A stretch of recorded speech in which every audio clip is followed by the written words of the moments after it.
And then Recursion 2. Woo! Nice. I guess everybody wake up already. Great. So news about today. I don't know if you guys heard about the Barcelona Mobile World Congress. It's happening now in Barcelona, Spain. Okay. So it's the world's largest mobile event. So all the vendors bring their coolest smartphones, whatever tablets to the event. And people observe there are some trends existing in the current mobile technology development. So what are some trends that you guys observe in your normal life of your mobile phones or tablets? What are some trends? Anything? More interactive. Yes. So you have bigger screen with better resolutions, right? That's one trend. And your phone is working faster and faster, right? It's because, I don't know if you heard about the quad-core chips. So many vendors trying to incorporate that kind of new chips into our phones. So that's going to improve a lot better of the performance, especially if you're running anything computing-intensive tasks, such as games or full motion videos. And there's another trend, which is near-field communication. So that technology is going to turn your phone basically into a Visa card, right? So when you go to grocery stores, you don't have to swipe your cards anymore. Instead, you just put your phone and tap it, and bam, right? It pays automatically for you. So you can also use that to open your car doors, anything you want. And then the good news, the mobile phones are also getting cheaper, right? So it's very important. It has very critical social implications because we can do more research in this technology and make this more affordable to people in the developing world, right? And help them deploy this technology, right? Because can you imagine what happened if you share your phones with like 100 people, right, in the same village? That's crazy. All right, so we talked about recursion the first week and last week and some social implications. So we're going to go back to recursion today. All right, and factorials. I guess you guys probably heard about this program already.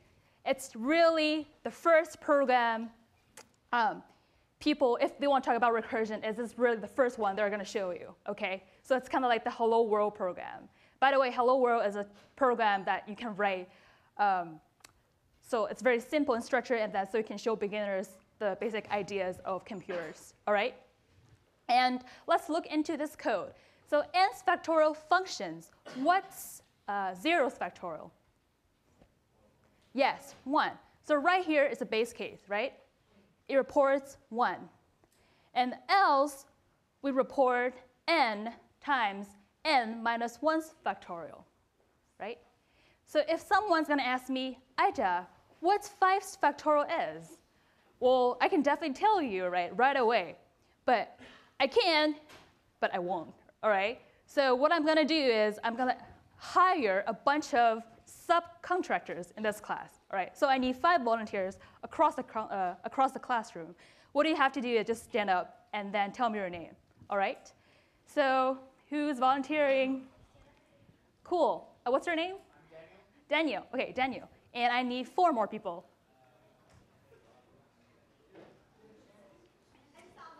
Sava? Salva? Nice to meet you. Yeah, just keep standing up. Thanks. And I need a 3rd person. Come on, guys. Yeah. Yeah, Grant. OK. Daniel, Salva, and Grant. OK. 4th person. Tianxing. Oh my God, no Mandarin. That's great. OK, Tianxing. So 4th person's right back there. I need last person. So what's her name? John. John. OK, John. Thank you, John. All right, so I'm going to start it, all right? So first, I'm going to ask myself, am I 0? Well, I'm not 0. I'm 5 times 4's factorial. So someone give me some love. All right, I'm going to, and help him out. And I'm going to point to Grant, all right? And then you're going to be like, am I 0? I'm not 0. Times 3 factorial. Perfect. And then I'm pointing to Gran, and Gran is going to be like, give me some love. Yes. Pointing to anyone who's standing up. Right, OK. Gran, please point to John. Yeah. And you are? I am 3 times 2 minus 1 factorial. You are 3 times? Oh, 3 times 3 minus 1 factorial. Perfect. And you are looking for love. OK. And you're pointing to Saba, right? Yeah. Am I 0? No, I'm 2 times 1 factorial. Give me some love. All right, so you're pointing to Daniel. Am I 0? 1 times 1 minus 1 factorial. Give me some love. Am I 0? Apparently, we have a 0 in this room, right? And that's you. Yes, OK. So Tianxin is going to be like, I'm reporting 1, and I'm pointing to the person who hires me. And you're reporting back to whoever hires you. OK.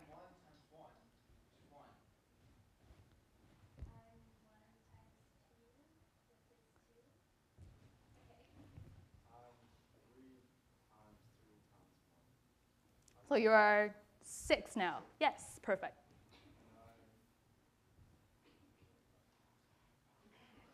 I was 5, so you were 4, right? 4 times 3 times 2 times 1, so I'm 24. Yes, perfect. 24. OK, so I collect all the love from you guys.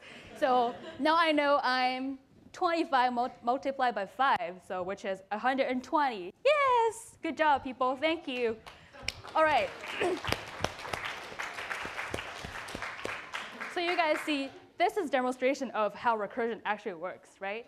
What's amazing about this program is actually when Tianxin is thinking what he is, all the rest of us are waiting for his answer, all right? So these things happen same time in the computer, all right?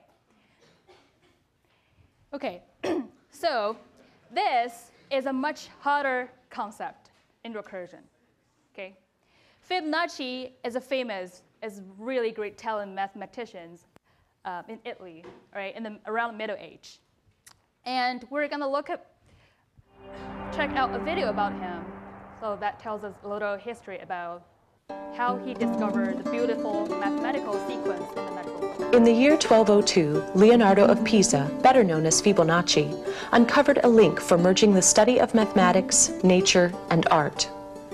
Not only did Fibonacci introduce the Christian world to the Hindu Arabic numerals we use today, but he also posed a seemingly innocuous problem about bunny rabbits. Fibonacci wanted to know how many rabbits would be produced in a year, beginning with a single pair. He assumed that starting in January and continuing every month thereafter, each pair of rabbits would bear a new pair once they were a month old. As he worked towards a solution, he noticed a pattern emerging. The number of rabbit couples increased in a certain sequence each month: 1, 2, 3, 5, 8, 13, 21, and so on. Each number in this series equals the sum of the two previous numbers. 3 plus 5 equals 8, 5 plus 8 equals 13, and so on. These numbers, growing to infinity, are known as the Fibonacci series. This may appear to be of little consequence, but these numbers would become the key to unlocking more mysteries than a plague of bunnies. For instance, in the field of botany, the structure of flowers is based on Fibonacci numbers. Lilies have a radial symmetry based on 3. Violets have 5 petals. Sunflowers have petals totaling 33, 55, or 89. This phenomenon, not explained until 1993, appears to go beyond genetics to the natural dynamics of growth. Whether it is the spiral of consecutive seeds in a sunflower, the spiraling growth of a chambered nautilus, or the branching structure of bronchi in the lungs, Organic growth is often guided by a mathematical ratio stemming from the Fibonacci series. As Fibonacci numbers increase, the proportion of two successive numbers becomes more and more similar. The ratio approaches but never reaches an infinite decimal beginning with the numbers 1.618. This ratio was given the name the divine proportion and was later called the golden mean. Eventually, it was given the abbreviation phi after the initial of the Greek sculptor Phidias, creator of the artwork on the Parthenon. As early as the Pythagorean school in 500 BC, the Greeks studied the ratio of phi and developed a method of constructing a rectangle with sides measuring 1 and phi. With a perfect square, a line from the midpoint, and an arc, they created what was later called a golden rectangle. The Greeks also found that if they removed the original square, what was left was itself a golden rectangle. The Greeks believed that the golden rectangle held a mathematical key to beauty, and they incorporated it into many designs. The most striking example may be the Parthenon, with most of its proportions based on golden rectangles. The Greeks were not the first to use the visual balance of phi in their architecture. 5,000 years ago, the Egyptians based the design of the Great Pyramid of Cheops on golden proportions. This measurement may not have been intentional, but it reinforces the belief that phi holds some universal aesthetic appeal. For centuries, artists have studied the psychology of beauty, while biologists have sought to untangle the complexities of nature. Yet it was Fibonacci, an Italian mathematician 800 years ago, who found the common mathematical thread that connects these two disciplines and provides a deeper understanding.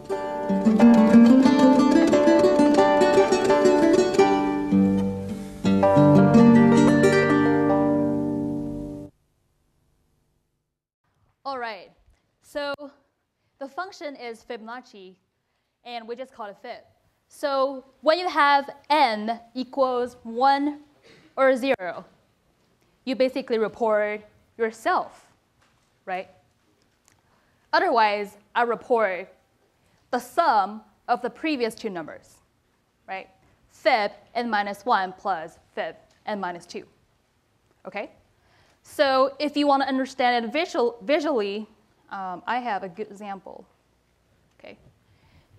So you can draw a fib tree, right? And we have example, let's say fib 5. And then if you need fib 5, then you need fib 4 and fib 3, right? And you need fib 3 and fib 2 to get fib 4, right? So this is a tree structure.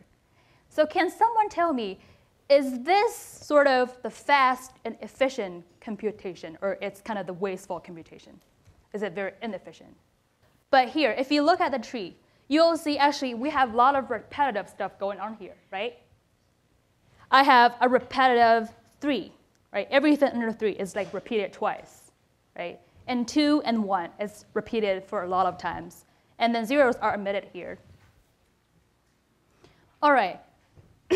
Now we get to the most exciting part of this lecture, and it's very important, okay?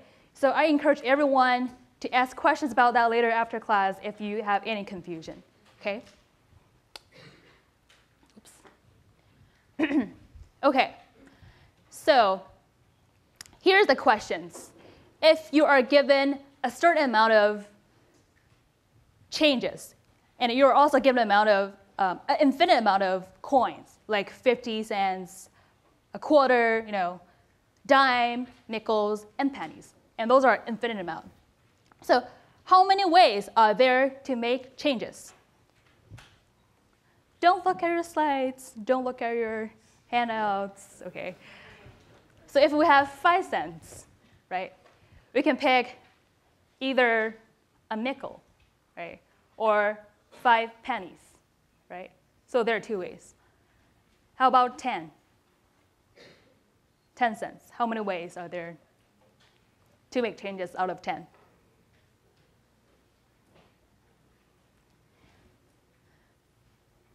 So you can pick, yes, 4. So what are the 4? You can use 1 dime, right? Or 2 nickels, or 1 nickel, 5 pennies, or 10 pennies, right? How about 15?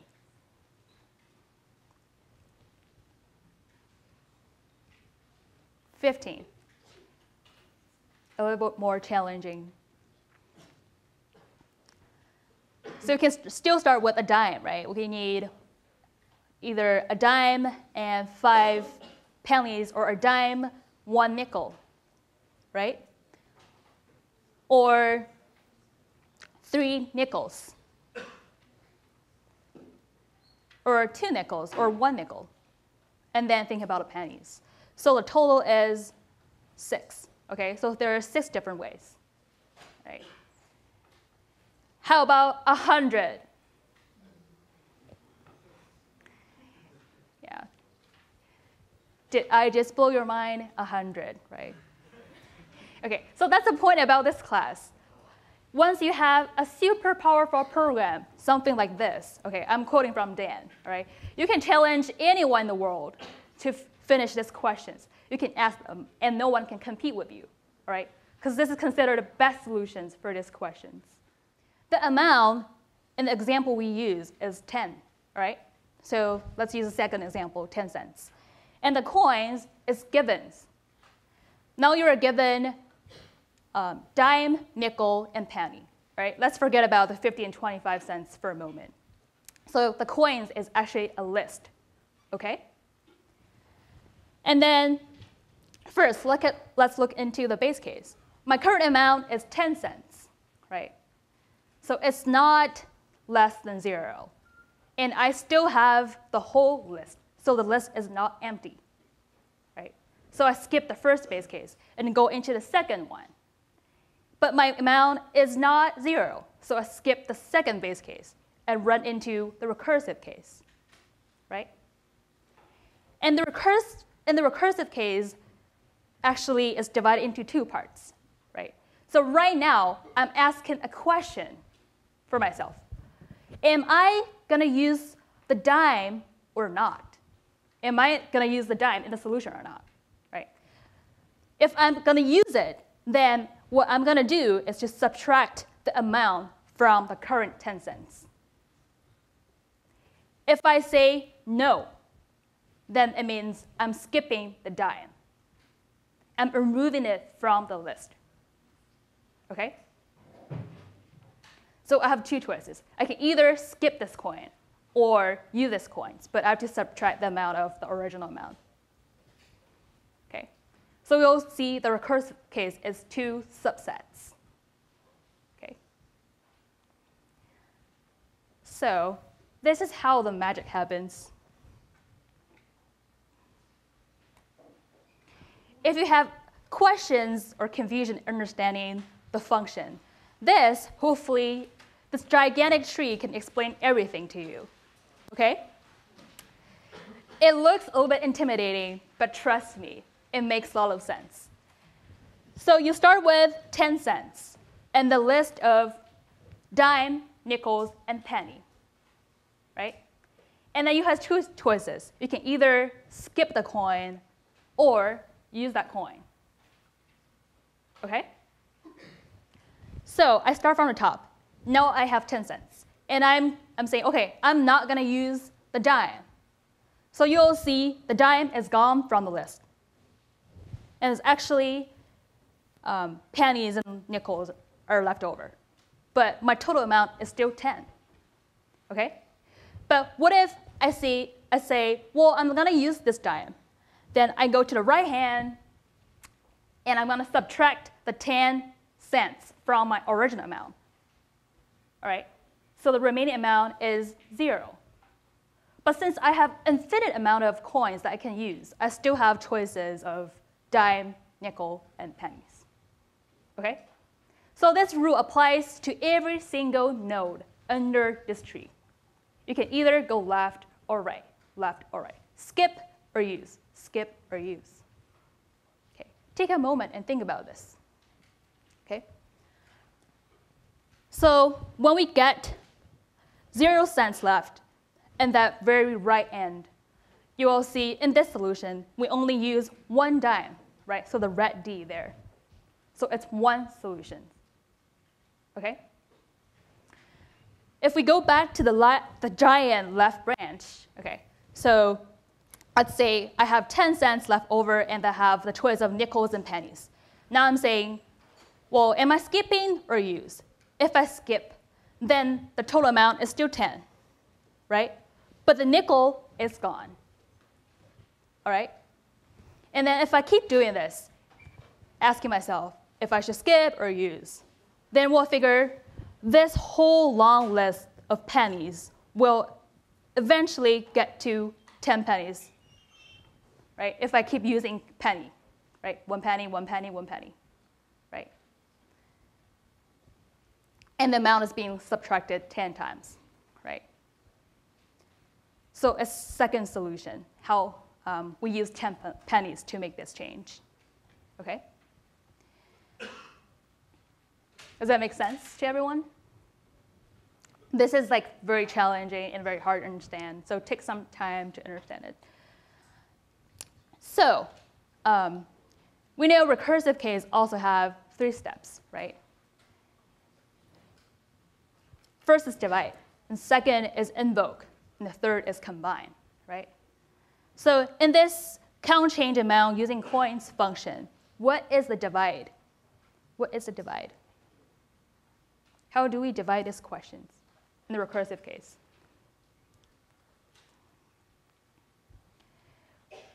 We divide these questions into 2 parts, right? We can either skip this coin or use this coin, right? What's the invoke?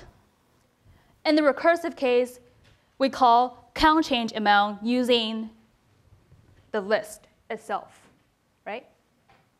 So that's the invoke. I call myself. So what's the combine in recursive case? We have the plus, right? That is the combine. Okay? So that's a very typical exponential example. Okay? So when you see if there's something sort of like 2 subsets and combined together, they're usually exponential running time. Okay? So please mark it. Okay? Remember, if you see something like this, most likely it's exponential tree structure. So if you still have questions about this, make sure that you review the slides and go to your TAs if you still have questions understanding that, because it's something that we expect you to understand, okay? Let's see.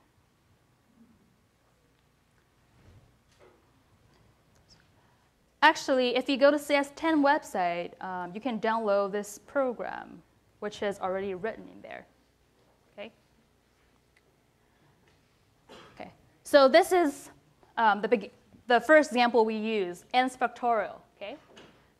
So if I have 5 factorial, then I'm going to return 120. And what's fib6? It's 8. Okay. Yes, for the n's factorial questions. So what happens if I have a negative number passed in? So for n's factorial.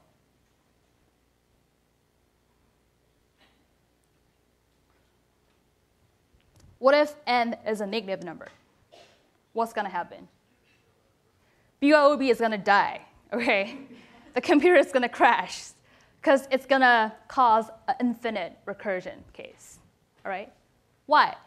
Because if we have a negative number passed in, then I'm just keeping -1, right? So I never get to 0, which means I never get to my base case, okay? So the program's going to crash eventually. Okay. So this part is the count change example. So you'll see a list, right? I have 50 cents, a quarter, a dime, a nickel, a penny, right? And this girl is going to ask me, count change for how much money? Okay, let's try it. If I say 10 cents, okay. Ooh, she said, there are 4 ways of making changes for 10 cents using these coins, right? She wants more challenge. Okay. How about 20 cents? There are 9 ways doing that, which I don't know about. But what makes the magic happen is all this function, okay? You can download from the website if you're curious about what's actually going on there, and look into it. And here I want to talk a little about the tool sprite. So you'll see all but first of coins. So something like this is very, very useful for your midterm projects and later on final projects. Okay. So I don't know if your TA already talked about it. So if you go to here, choose new sprite from file. So middle icon, and then you will see two sprites. Okay. So if you click on OK, it's going to import a huge library of the pre-written functions. Okay. So you don't have to spend a lot of time writing some functions yourself. All right. So you guys almost got to, sort of the peak of this semester. This is something really hard. Recursion is like a ridiculously hard concept to learn if you're beginners. So, but is recursion very powerful? Is it like more efficient? Yes. So recursion cleans the code for you, but it doesn't necessarily speed you up or slow you down. Okay, so it's very important to remember. So, okay, thank you guys.